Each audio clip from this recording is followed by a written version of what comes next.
Hello, welcome to Drugs Unwrapped with me, Rob. Today I'm joined by Jamie. Jamie, how are we? I'm doing well, thank you. How are you? Good, thank you. Good Easter. Very good. Oh well. Let's get into it. MDMA straight away. Yeah. I think your favourite drug. I think we've done my favourite drug to talk about. For the record. Yeah. Cocaine. Cocaine? Yeah. I thoroughly enjoy talking about cocaine. I noticed, yeah. I could see your enthusiasm. And also your knowledge. But it was good. Thank you very much. It was a good podcast, that. It was. Definitely listen to it if you haven't. Yeah. MDMA, for you, number one drug to talk about, would you say? I think so. I think it's one of my kind of like most favoured topic of discussions. But probably now, in my experience and where I work, is probably one of the drugs I see the least, personally. But know full well that it is out there and it is well used and it's still as popular as ever, if not more popular than it's ever been before.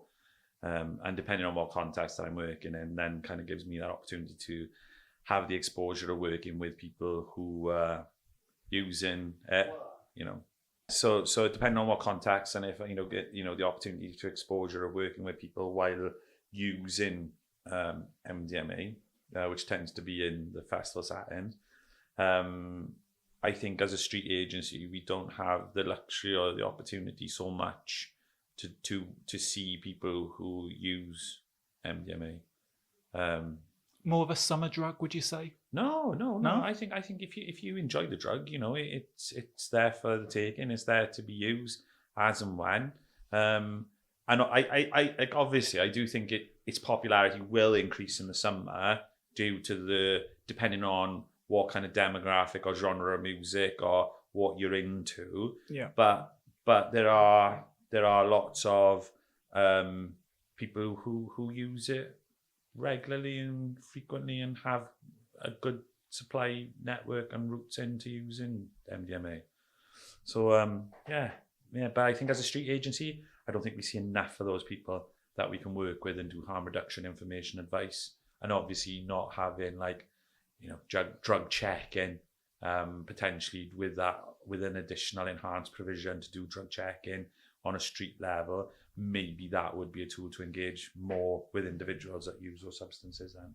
I always find from a drug checking perspective, MDMA is probably one of the most fascinating drugs, especially over the years. You kind of see obviously the different branding, different logos, like going back years ago, the Loop tested like a Burger King kind of tablet or Donald Trump kind of tablet, and that it got like over 300 milligrams worth of MDMA in them and stuff like that. I always find it really, really fascinating with it. It's clever, and the branding, the marketing, etc., and how the popularity of it, and the people that will seek out that particular brand, hoping to actually have that product at the same strengths as what's reported in said websites on giving out information, advice on harm reduction. But still that naivety of like every pill is almost not identical.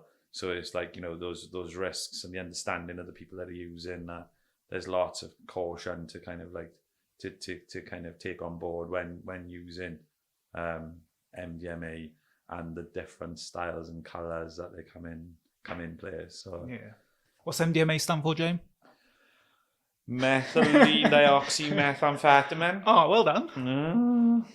I still want that always. I'm always 3, 4. Sorry, 3, 4. Yeah, don't forget the 3, 4. Yeah. Do you want to hear a MDMA joke? Go on then. Have you heard about the new way of taking ecstasy in Yorkshire? No. It's called e-buy gum. Do you like that? No. It's not even an AI one Is either. It not? No, I've had that one in the bank for years. Oh my goodness. Goodness. There we are. MDMA. So what's the appeal of MDMA then? So why is it a fairly popular drug? Ooh, I think setting is quite important, right? And I think, if you go back to look at the history of the drug itself, in the late 80s, and house music and acid house and the environment and the context of like the UK's situation at that time, and how people and that generation of people were looking for something different and something new with the emergence of, you know, the music as well, and the drug itself being an empathogen, you know, which I don't know whether we're going to discuss today, but also, you know, like it kind of gets lumped in with like psychedelics. But I think being empathogen, I think that kind of like it being a pro-social drug where you're connected with your fellow person, but also how it makes you feel internally as well. So if you've got a substance that's going to make you feel good, make your surroundings feel good, and kind of link in with beat repetition, being around large gatherings, groups of people, and seeing how that can enhance a person's experience, I think that's where the selling point would come in for many people that have had a good experience of using ecstasy, as we kind of more colloquially kind of call it. I know youth of today would be more MDMA and Mandy, and it, you know, it doesn't just come in tablet form anymore. So what are we talking about then? Powders as well? Powders, yeah, I think we have to be inclusive of that. You know, we have to be mindful of like what people can get hold of and how they get hold of it. And I think depending on where you are in the country, dictates on what availability and what kind of forms that MDMA will come in for you, you know. Okay. But, you know, I think historically, we've been very familiar with the different styles and the different sizes of pills that they do come in, and capsules previously years ago as well. So I think just having that experience, if you've had a good experience from that, and have not potentially endured a horrific come down or anything, or were unable to, should we say, have that kind of like control of the rushes and the feelings that you get while under the influence of MDMA, then yeah, you know, it you can see why it's become and has still got a large following, and still has you know, large social media and media interest in the drug itself, not just in the UK but Europe wide as well. I think, yeah, looking at the latest stats, so from the crime survey that we have in England and Wales, so for 16 to 59-year-olds, it's only behind cannabis, cocaine and nitrous oxide in terms of the amount of people that have potentially used that substance in the last 12 months as well. So it's about 1% of the population. Obviously, that's based on self-reporting. Yeah. So you do have to take a little bit of pinch of salt. But I think maybe what's more worrying is the deaths associated to MDMA. So in England and Wales, in 2023, there were 79 deaths, which is an increase from 51 in 2022. And ultimately, the 79 deaths in 2023 is the third highest figure associated to MDMA since records began as well. So when we're looking at fatalities, are we primarily talking about cardiovascular related issues? Are we talking about like hypothermia? Because that's the big one, isn't it? That tends to be kind of like the risks associated to MDMA is overheating essentially. And again, I think a lot of that has to do with your environment as well, isn't it? Yeah. And serotonin syndrome as well, isn't it? Yeah. You know, I think obviously, as we've seen over the last few years, the reporting from drug checking, we've seen the quantity of MDMA within tablets and powders vastly deviating. And as we are aware there, you know, for a lot of like individuals, there's a therapeutic dose, which means that you get the best benefits. Hence why we'll probably go on and talk about now. It's kind of like delving into psychotherapy and everything. But that kind of the dosing, the acute dosing elements to it is has obviously can determine your experience, whether it be good or bad. And because obviously we've got the prohibitionist approach to drugs and ecstasy and its reputation throughout the years and the big media campaigns and exposure of what ecstasy has done to people and families over the years, there's a real drive to make people very much aware of those risks and what can happen.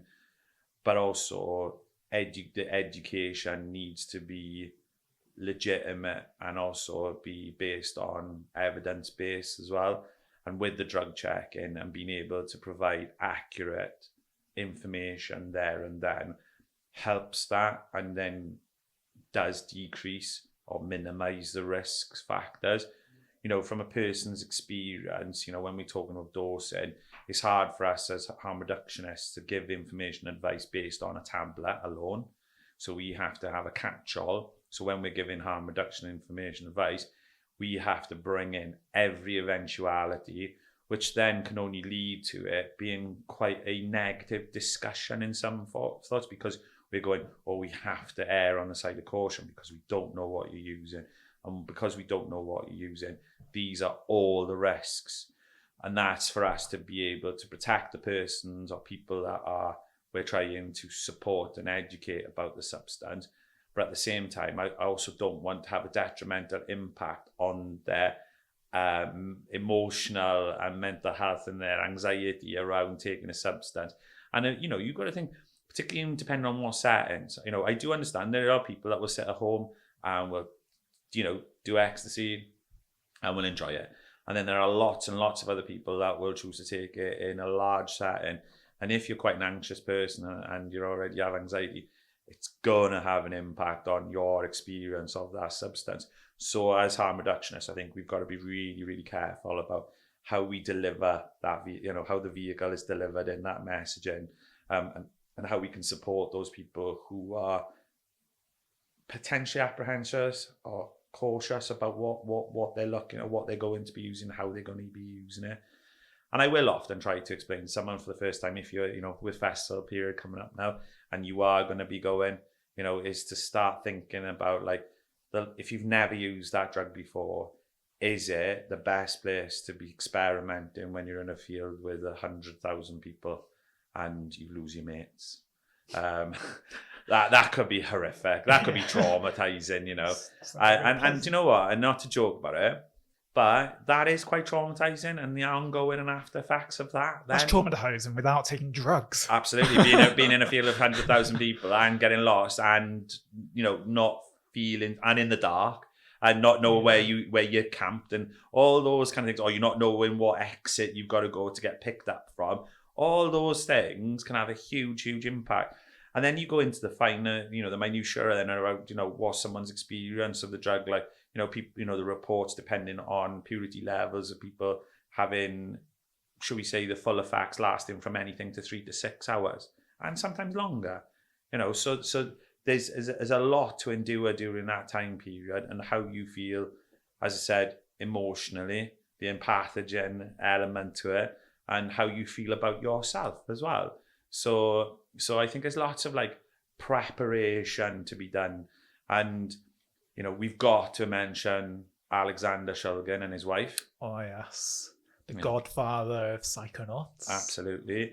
And we are talking about one of the oldest psychoactive novel substance. It's not a naturally occurring product or analog.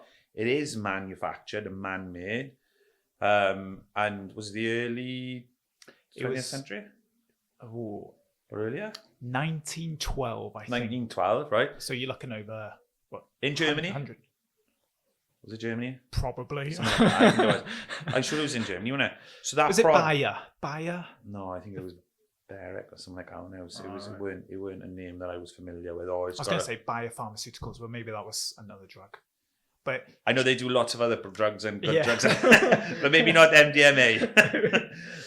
Maybe they. But a lot of drugs that we see now within the illegal drug market are historic medicinal drugs, aren't they? Yeah. And MDMA is no different in that it has, and yeah, we may come on to it, we may not, who knows, but it does have medicinal therapeutic 100%. properties to it. But yeah, it was 1912, but then yeah, Shulgin rediscovered it and tweaked it in terms of. And Mech was the pharmaceutical company, in 1912. Bayer then? Yeah, and they were German. I think because Bayer is also German as well. Yeah. Okay. But yeah, Shulgin like rediscovered it, didn't he? And he tweaked it so basically it was easier to produce. Yeah.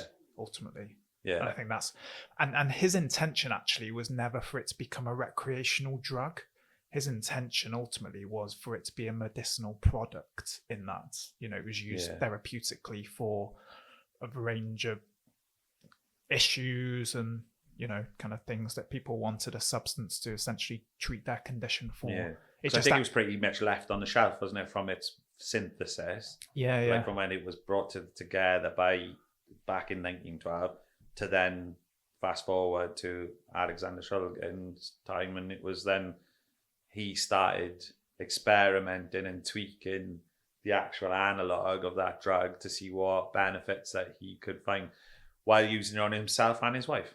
Absolutely. With many, many other drugs. Yeah. And I don't think we hear enough or anything about it so much today. Well, I suppose we have heard, but people within the industry and the trade of pharmaceuticals, psychotherapy, them to also participating in the taking of the product to be able to report on the benefits that they found and felt, and also the side effects that they felt with the potential negative impact on people in treatment and therapy as well. So it's where else do we see or hear that? We not so much, but I know there are individuals, psychonauts, etc., that will report their experiences of substances online on certain social media platforms, but then they're not always the people that are also making the product as well. Yeah. Which is the missing link sometimes when it comes to that. You could literally I think it's in Pickle. Yeah. Was it Shulgin's first book where you could quite literally make it if you wanted to, if you understood it and knew what you were doing. If you're a pharmacist, Yeah. And how detailed the reports from that were, the onset, the duration, everything, half-life effects, all those things as well, very well documented, and also showing the different tweaks in the analog to show then some of the benefits and to also some of the downsides to that as well. So it's an interesting, heavy going book. It's not one to read before you go to sleep. No. I think it's now more popular than it's ever been before. I think you can get it in all platforms, hardbacks and Waterstones. I think it is. I think it is far more available than it's ever been, because I think it was at one stage. It was banned. We've got a copy somewhere as well. Yeah. Absolutely. So to go back then, James, so you said MDMA, so it's an empathogen. So I always think empathogens are like halfway between stimulants and psychedelics. Yeah. You kind of get a little bit of both, really, don't you? Yeah. Going back in terms of when you said about like the experience then, because I when I think about psychedelics, I think, like LSD, magic mushrooms, a lot of the experience someone will have under the influence of those substances will be what their kind of their welfare, their mental health, their expectations are like prior to using that drug. Are we talking quite similar then in terms of MDMA? So you mentioned if you are somebody who's quite anxious or experiencing forms of anxiety before taking MDMA, or even if they're getting their MDMA tested and you're having what you highlighted there, could be, even though you're trying to get harm reduction information across to them, could actually be quite a I can't remember the exact words you use, but like a negative kind of conversation. If that person then is like, oh, okay, I'm not really too sure, but they still use MDMA, is their experience then going to be impacted by that kind of, or influenced in any way, shape or form? Potentially, I think, like some of the products you named, but then, or some of the substances, right? like the likes of, like when we were talking about hallucinogenics, what you mentioned there is a naturally occurring substance. Yeah.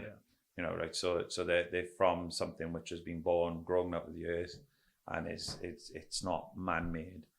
When we're talking about ecstasy, then we're talking about a product then which is obviously it's been produced in a lab, and it's got many different analogs and can be a very different experience from one person to the next, and it all depending on that individual's expectations or previous expectations or experience of that substance. And I think because of the risks that have been posed by prohibition and our approach to, you know, just say no, and then couple that with the emergence of then synthetic substances which have replicated, mimicked and enhanced what we've historically been very familiar with, old school drugs. We really don't know what to kind of expect. However, with MDMA, because of the length of time it has been around, and it's probably one of the first of those synthetic drugs that we've been working with for the last 30 plus years, we have got an element of experience and knowledge and understanding. But while people or chemists or people who have a sound knowledge that can produce the drug, and the availability and the purity levels are increasing, those are the risk factors that we're playing with and we're deviating with. But also, we've still got to contend with then, you know, those synthetic substances which replicate signs and symptoms of some ecstasy, pills or powders that we've seen in environments. And we've also seen the massive impact that it's had on people's mental health. You know, imagine taking a drug which you fully expect or think that you're taking an ecstasy tablet or powders, and then it's not that. You know, a few years ago, I think this is back in 2018, working at quite a large scale music event in the UK, and the weekend was just constantly dealing with crisis with individuals that were presenting in psychosis. And the psychosis was being brought upon and around by the use of what people thought they were buying was ecstasy. And in fact, it was a drug called N-Ethylpentylone. So obviously a synthetic substance, which brought on the inability for that person to settle or be able to rest or sleep for anything to 3 to 4 days, along with all the other side effects. When the initial experience of the individuals that we were trying to work with were saying that they felt it was like ecstasy, but it seemed to have a much slower, longer uptake of when you were getting to that point of feeling the feelings that you would love, which was similar to ecstasy, that kind of empathetic, kind of pro-social elements to being surrounded by people. But then when your mental health is starting to be affected by that, and your ability to see from what was reality and what was your paranoia kicking in, and working with individuals who were very unwell, was really upsetting and distressing to see for staff working in that environment, but also seeing the different age ranges and sexes of the people that had unknowingly bought a substance which was having an adverse effect to them at that time and were in significant crisis, and also putting them to be even more vulnerable than what they were, to then also having longer term consequences from that experience and having that kind of impact on their mental health, and probably for the foreseeable future. That's not to say that they potentially weren't predisposed to mental health, but that experience didn't obviously help them, and potentially, you know, has now will have an impact on their life going forward. And that's the kind of then out from my experience, my apprehension on or my ability to be able to give proper harm reduction advice when working with those anomalies, when I should be able to explain, that kind of like what an empathogen should do and should feel like. These are the experiences. This is how it works with with your emotions. This is how it should feel with your connections with your fellow person, and this is what the pharmacology would look like and how it would work in you as a drug. So that's what's made it far more complicated and far more difficult to be able to produce and be able to give good sound quality harm reduction information advice as well. I remember back in like the early, I know I don't look old enough, but the early 2010s, may even been a little bit earlier than that, where you had PMA on the drug scene, which was being sold off as MDMA, and PMA main street names was Dr. Death. So it kind of gave a good description of ultimately the significant increase in toxicity of PMA compared to MDMA. But ultimately that was a result of the war on drugs, because one of the main precursors of MDMA is saffron, and that is primarily found in trees in like parts of Asia, primarily like Cambodia. And basically the Cambodian authorities, they burnt pretty much every bit of saffron they could get their hands on, which basically meant there was a lack of saffron to then make MDMA, which then resulted in the production of PMA. And PMA, basically easier to produce, cheaper to produce, but more toxic. A hell of a lot more toxic. And I think, I may be wrong, I'm going from memory, but we did see a bit of a spike then in terms of fatalities. As it was sold as MDMA, wasn't it? Yeah, because it was sold as MDMA, so people didn't know what they were getting. And at the time, drug checking non-existent wasn't a thing. So really, really kind of, and it's similar with other drugs, in terms of like, we'd like to, reduce the amount of heroin or reduce the amount of cocaine, and that's a good thing. But actually, you have to be careful what you wish for, really, because something's always going to replace it, and you never really know what that will be. And obviously in that situation, it wasn't a positive move ultimately from there as well. So when we're looking at MDMA then, so the main effects, obviously, you've got that sociability, that kind of empathy, heightened sensory perceptions. But then you talked about the come downs and the crashes earlier. So what would that look like for somebody? Because that is primarily because in your brain you've had a massive boost of serotonin. And the crash and the come down is essentially a result of a depletion of serotonin from that. So what does that look like then in terms of somebody? So going back with PMA, obviously it's a longer acting drug, right? And it took a lot longer, right? So you had that, you quite a significant spike with serotonin, but the users sometimes mistakes and was redosing because they felt that the onset was too slow or it wasn't working and must have been missold something else. Okay. So then you found people taking more of.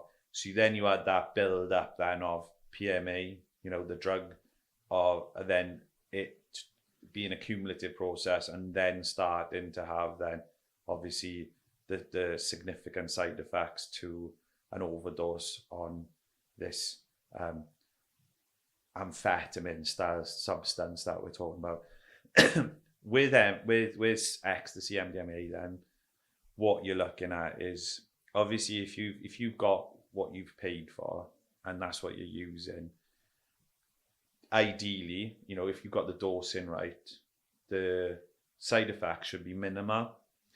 However, you've got to think about the setting, the situation. What we've got in today's society is some people, not all people, Some people are really methodical about their drug use and are, practice harm reduction all the way throughout. However, we have got a culture where potentially we will use multiple substances, so you've got to throw in alcohol. Alcohol is a biggie. Would that be used quite regularly alongside MDMA? I wouldn't want to say yes, right? But you do know there will be people that will be drinking with it. So you've got then a depressant, right? So we can't rule out the impact of other substances having an impact on someone's come down as well. We've got people who would potentially increase the doses. So when you've got that, that huge release of serotonin, and then the slow uptake of dopamine, and how your body manages the balance of serotonin and dopamine within your body, and how the drug actually works, and how the pharmacology of it works. You've got to be mindful of everyone's anatomy and size and all those kind of things. The use of other substances, which quite commonly can be cocaine, you can chuck cocaine in there. You can chuck ketamine in there for some people. You can chuck LSD in there for those people that like to use those substances. I think that's called candy flipping or something. Now, forgive me if I am wrong, right? Was it MDMA and ketamine? Yeah. Candy flipping. Or was it LSD? LSD and... Oh, LSD, sorry. I think it's, LSD, yeah. I think it's Never called that. Yeah. Candy flipping. I'm sure. Please forgive me if I'm wrong. Right? I should hold you to it. Should Google it, right? So people's come down are gonna differ dramatically. If you've been dancing or you've been partying for X amount of hours, been up on your feet physically, right? That's gonna take its toll. Not being able to sleep or relax. Those are the factors and things you've got to consider. It's not just a case of, bosh, I take what I take, I do what I do, I go to bed, I sleep, I wake up in the morning rested, and bang, I'm back to normal. You've got to think about the chemical imbalance, that which has gone on, and how your body's got to try and get back to like homeostasis and kind of like get that equilibrium going again of where you what a person would call, for want of a better word, normality. People will talk about when people are drinking. Back in the day, you could go out on a Friday night, drink X amount, and wake up on a Saturday morning and still go and play football. And then nowadays, I think, talking personally, it would probably take me 3 to 4 days to recover from just a bit of a drink, and nothing too strenuous. So it takes me a couple of days to recover if I stay up past 9 o'clock. Sitting here, actually. So everyone is different, right? Each their own. So I think it's all those factors that we've got. So you've got to then start promoting within harm reduction about promoting self-care. Not going into work, not going into a strenuous not going into a strenuous week ahead after a weekend of using a manner of different substances. You've got to look at how you're going to manage that week. And I've got to admit, from being a teenager in the 90s and seeing the rise and fall of like Ecstasy at that time and its popularity as well, and being around a lot of individuals that used that substance regularly, frequently, possibly misused it, but then also seeing how their drug use changed as well. So from being in the settings of, Friday, Saturday night, the famous clubs in and around Wales and the southwest that you were frequented, and then seeing that when you're taking an empathogen, which has like stimulant effect to it, and the come downs becoming more and more difficult and more challenging, and seeing people's kind of like self-medicating approach to then looking at other substances to kind of be able to manage and bring the come downs or control. So like, morgies, as we used to call them, green eggs, benzodiazepines, minor tranquilizers, used to be able to get some of the old school major tranquilizers as well. And that was then used to then manage the after effects of that. Okay. But then because of the time and age, like we said, we didn't have drug testing. But was it because they were using ecstasy or was it another substance? I couldn't tell you, But what we saw then is then people looking like, after being up for such a long time, we're starting to look at the more desirable effects as you were getting older, of actually liking the sedative elements to it. Or, you know, we also in our area, in Swansea particularly during the 90s, there was a huge amphetamine scene anyway. So, you know, ecstasy and speed and bass were quite popular in the nighttime economy anyway. But, you know, they also have their hangovers and their after effects, especially if used with alcohol. So other substances come in. And sometimes I've spoken to people that, you know, are around my age now, still quite young. But it was an opening for them to start looking and experimenting with smoking with, you know, with heroin and things like that. So you saw then heroin kind of creeping in to some of that crowd. Now I'm not saying if you start using this substance that it's a gateway to other substances. That's not. I'm talking about certain individuals and how they were looking at how to deal with their come downs and availabilities of certain drugs increasing, other drugs falling by the wayside that were more difficult to get hold of. So all those kind of environmental factors also played a part in that as well. But it was interesting to see. And then the ecstasy drug kind of fell away then, you know, that wasn't the drug of choice anymore. And we saw people that were going on to other substances such as heroin, and that then became their primary drug of choice and kind of took over that. So that was for some people, but that definitely wasn't for everyone. You know, there still are people today who have still got very, very fond memories of kind of like, you know, the whole scene, and still have good recall on like how they would plan their nights, what their weekend would look like, how they looked out for each other, how they, you know, individuals within a setting, strangers who've never spoken to each other before, would be quite caring and loving for one another.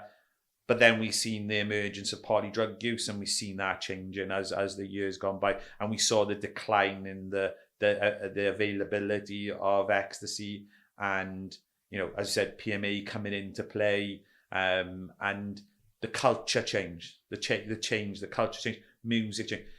Electronic music has always been around. You know, it's probably the longest standing genre of music going, but the people have always kind of have been evolving with it, and we're starting to see now, I think, that kind of, you know, you see social media kind of like comparing and contrasting what 80s and 90s dance music and the dance scene looked like compared to today.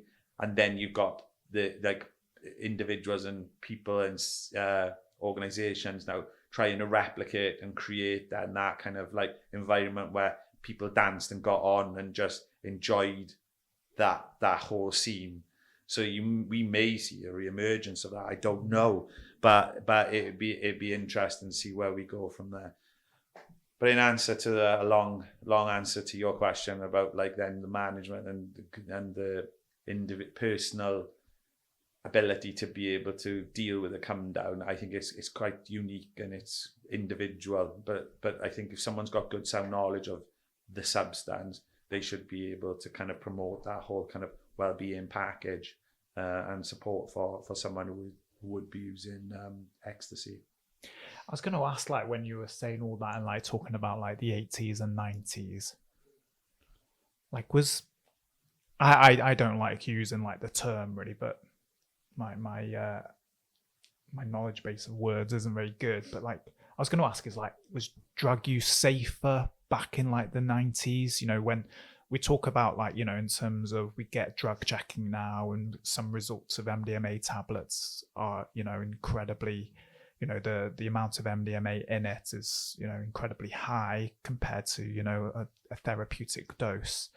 But I think I kind of answered the question myself that just so much has changed. Yeah. Society has changed. Yeah. You know, you look at like the 90s, the rave scene, you know, from my perception could be completely altered and wrong and different, but I don't necessarily see that we see that culture as much anymore. But like, you know, you think of like Cream, you know, big nightclubs, you know, in gatecrasher, in Sheffield, Cream in Liverpool, like even the nightlife has changed, doesn't it? In terms of like what we see now today to what it was like in the 90s. So I think it's probably incredibly difficult to even kind of answer that question to a degree, really. And I guess, we don't have the information around drugs like what we have today compared to what was maybe available back then.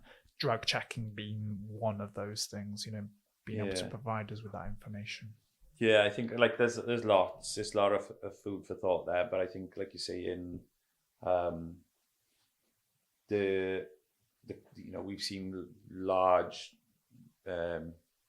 nightclubs close, music venues closing throughout the UK over the last 10 years, the pub culture changing, the emergence and increase of other drugs and availability such as cocaine. So, you see in like the highs and lows of all the different substances.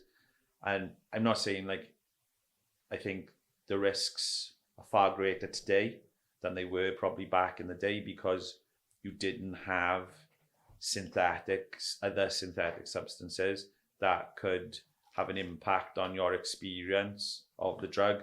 Purity levels were always reported to be in and around anything from 50 to 90 milligrams per tablet, depending on the size of the tablet. Now you see a variance in the size of the tablet and also huge variances in purity levels as well, to the point where they're extremely dangerous.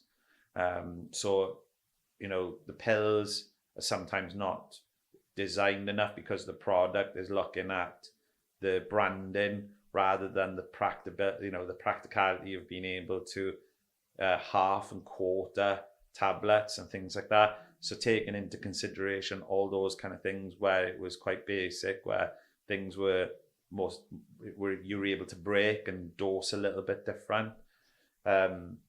There's so many different things. There's so many different factors, and availability, how people purchase drugs these days, who you knew back then, who you buy them off, to now buying things off online. The ability to be able to almost practice and experiment with substances and then being able to build a tolerance back then might have been a little bit easier, whereas the purity levels, the variance in that is quite difficult and quite challenging to be able to get a tolerance and have an understanding of your ability to be able to use the substance as well.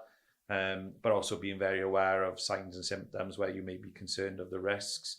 So there's loads and loads of factors. So I think as I said, this is quite there's a lot to discuss when you're talking about ecstasy and how we as in this area of work of drugs and alcohol, how we promote harm reduction.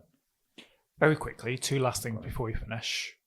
We'll get on to we've mentioned harm reduction and like tips and techniques a little bit, but just to re-emphasize some of them. But before that, you mentioned right at the top that, as services, we don't really see people who use MDMA, or at least seeking support around their MDMA use. I guess twofold. One, why? And two, what can services do you think, to try and engage with that cohort? Because I always think, when we hear anecdotally, these types of people who use certain substances are really hard to engage with. I don't think it's their fault. It's the fault of how services are set up and stuff like that. The foundations aren't in place ultimately, whether it's out of their control a little bit as well, and we're talking about certain legislations that may kind of put an arm around the back of certain services to be able to utilize certain effective things to engage, why don't we see MDMA, people who use MDMA, and ultimately, what can services do you think? I think we have to be targeted. So I think we need to, I say targeted, but also have a all-encompassing approach. So historically, drugs and alcohol services have always been labelled for working with problematic drug use, such as like heroin and alcohol, and people who have a dependency.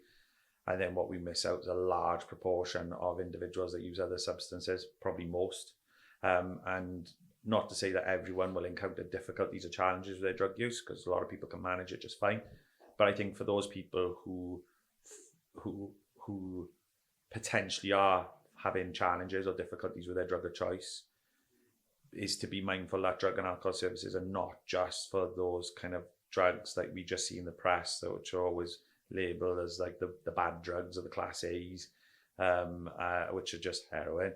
But you need to be mindful of, you've got an opportunity to discuss and speak with someone about your drug use without any preconceived ideas or judgments or misconceptions, that you would be treated fairly and equally, and hopefully the discussions would be up to date. The person would have the knowledge and know-how about the substance and be able to give reassurances around what you can do to look after yourself or your friends, and also don't fall into the trap of, if you do use with peers, and if that's the norm for your group, that doesn't mean it's the norm for everyone else. So what we find sometimes is when we work with people, it's like, oh well, my group of friends, this is what we do, but it's like that might be very isolated to your group, and it might be that there's a lot of risks and concerns there around your drug use. So don't fall into that idea of it's normalized. It's almost like coming into a service and having an MOT. Just want to come and speak to someone openly about my drug use and kind of like see where my level's at, but also to potentially have an open dialogue around the potential risks and maybe about things that I'd never even thought or considered. Because if I'm sat around a group of people that are pro drug use, their ideologies are going to be very much like, this is good, this is fine. However, they may not be conscious of the actual negative impacts that could have on them, physically, emotionally, mentally, and also the other implications around classifications of drugs, and criminality and all the rest of it. So it's a much bigger picture as well. And I also found, and I want to mention this as well, which was really interesting. So when working in like large music events across the UK, when working in welfare settings, I've tried to pick up on this a lot, and I've tried to look at certain studies and research into females, and we always get a high percentage of females coming in who have taken similar quantities to their groups of friends, which may be mixed gendered. However, some females are affected more so by the effects of the drug. And like I've read little in extracts around like how MDMA interacts with estrogen, and how the relationship between estrogen and MDMA is quite complex, and how that could find them becoming far more intoxicated quicker and become more vulnerable to other elements like serotonin syndrome and things like that. So I think it's mindful that we have to kind of get that information out and making people aware, because that can bring a host of different vulnerabilities there. So it's all those kind of things that we need more information about and people need to be more aware of, because like as I say, I'm just aware of this out of just like anecdotally, but then when trying to look for proper kind of research and materials to back up what I'm saying, there's very little out there. So it's just I'm just conscious that people need to be aware that there is potentially those links there that are being explored and investigated in as well. And we haven't even spoken about the therapeutic effects and benefits of MDMA either. PTSD, yeah, and the benefits of that, and how that's having loads of positive reports coming back, and how we may see in the future MDMA being used in like clinical settings. Absolutely, yeah. Same with ketamine. Yeah. Same with a variety of different drugs, really. Any other harm reduction tips you'd want to kind of get out there? I know we've kind of mentioned them throughout, really, but any major ones you want to re-emphasize? Or just look after yourself, isn't it? Especially with the, if you are going out and in the festival environments, is just to be mindful of, if you are buying your drugs, each pill is very different. You may interact differently between you and your friends. Prices will vary dramatically as well. So yeah, just take care and just look after each other. Keep hydrated. Keep hydrated, yeah. I think that's one of the main harm reduction things that's changed over time, isn't it? Yeah, but obviously... Because it used to be just drink shed loads of water. Now, I think it was half a pint in an hour's period. And obviously... Depending on if you're sat down and you're just chatting, then sipping water over a period of time, making sure that you stay, relatively hydrated. But if you're in a setting where you are dancing, then obviously you're losing fluid. A little bit more then. Yeah, you need to be drinking, like they say, sipping a pint over an hour is roughly to gauge it, but not be downing drinks. Yeah. And also being aware of, like, when you're drinking alcohol, it's a diuretic, so you can actually be urinating a lot, and you're going to be feeling more thirsty as well, and just being mindful of not drinking too much. Yeah. Brilliant. Jamie, your knowledge around MDMA, I think, trumps mine around cocaine, I would say. No. Yeah, absolutely. No. Give yourself a bit of credit. Yeah. I think positive vibes. Oh, thanks, mate. I'm feeling this pro-social kind of environment. It's feeding my ego. I like it. I find without even having any drugs. Just recording this podcast is therapeutic, to be honest. It is, and I enjoy it. I enjoy your company as well. Oh, thanks, Joe. Jamie, thank you very much. Thanks, everyone else, we will see you soon. Take care. Bye. If you have been affected by any of the issues discussed in today's podcast, please reach out. Barod have a free and confidential live web chat service that is available 7 days a week on our website at barod.cymru, where you can chat to a trained support worker. Alternatively, you can contact Wales's National Drug and Alcohol Helpline, Dan 24/7, either by calling 0808 808 2234 or text Dan to 81066.